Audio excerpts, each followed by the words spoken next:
As a small child, I occasionally accompanied my mother to the hospital to visit my older sister.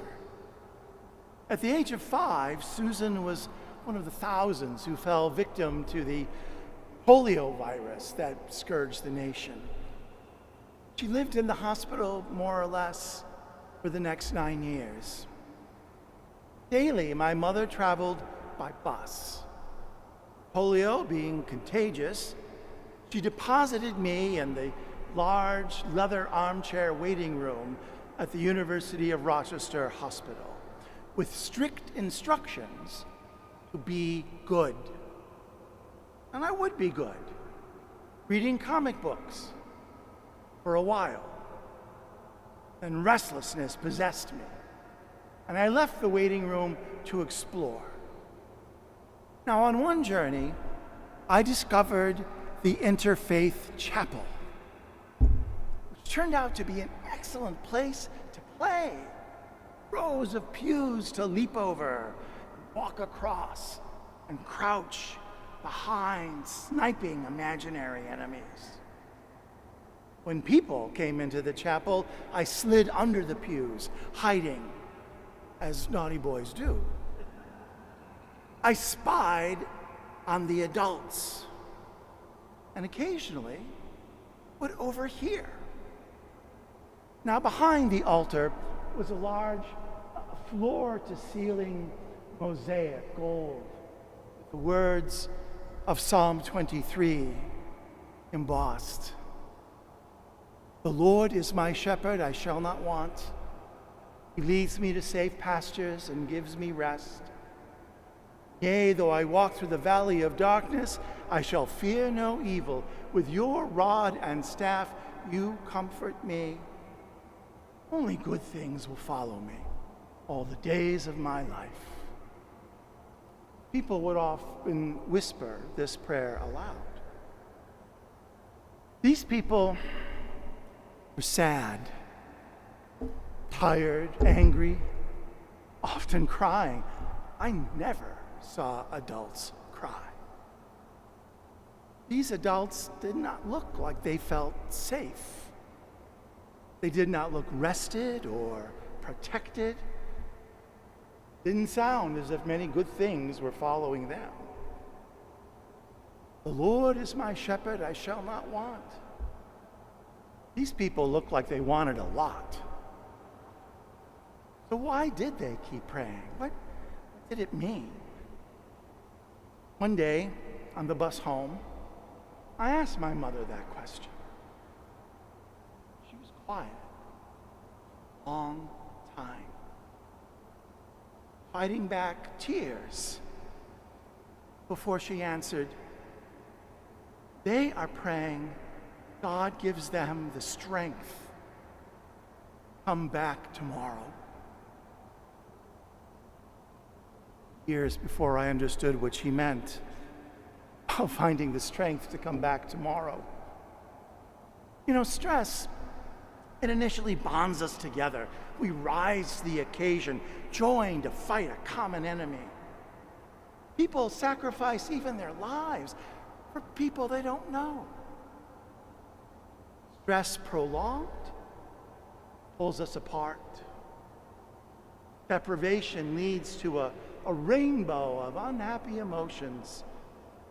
You feel frustrated, nervous, exhausted, afraid, angry, depressed, despairing, short-tempered, sleep-deprived, impatient. We find other people hard to be with. They find us hard to be with. Not only are we pulled apart from others, we pull ourselves apart on the inside. Drained, we are increasingly self-critical. Our lives so much out of control, we decide we are useless. Weighed down by loss and loneliness, we wonder, why bother? This happens to even the best and the strongest among us. This past week here in New York, the medical director of a major emergency room, someone professionally skilled and familiar with suffering, was overcome by the death parading into her emergency room. She committed suicide. Another victim of virus grief. Sisters and brothers, Jesus warns us. Thieves and robbers are going to try to break into our souls. We can't stop them trying, but we can resist them. When tempted by thieves and robbers to see ourselves as helpless, when all we depend on vanishes, when our future has been stolen, when in the valley of darkness, surrounded by all these evils, we must not follow them. Cannot follow them into the land of despair, selfishness, anger. Jesus is the guardian of our souls, protecting our souls with the reality of his faith. Faith to which we must listen with both ears. God's love for us is absolute and unconditional. We are precious in God's eyes, valued and valuable beyond measure.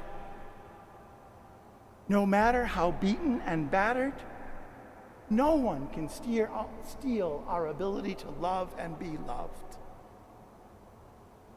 And if evil has its way with us and we die, we will rise again. Now, none of this keeps thieves and robbers from trying to break into our soul. But Jesus' message, Jesus' faith, in my mother's words, gives us the strength. Come back tomorrow. That's why, while the pandemic troubles the world, we still pray Psalm 23. The Lord is my shepherd.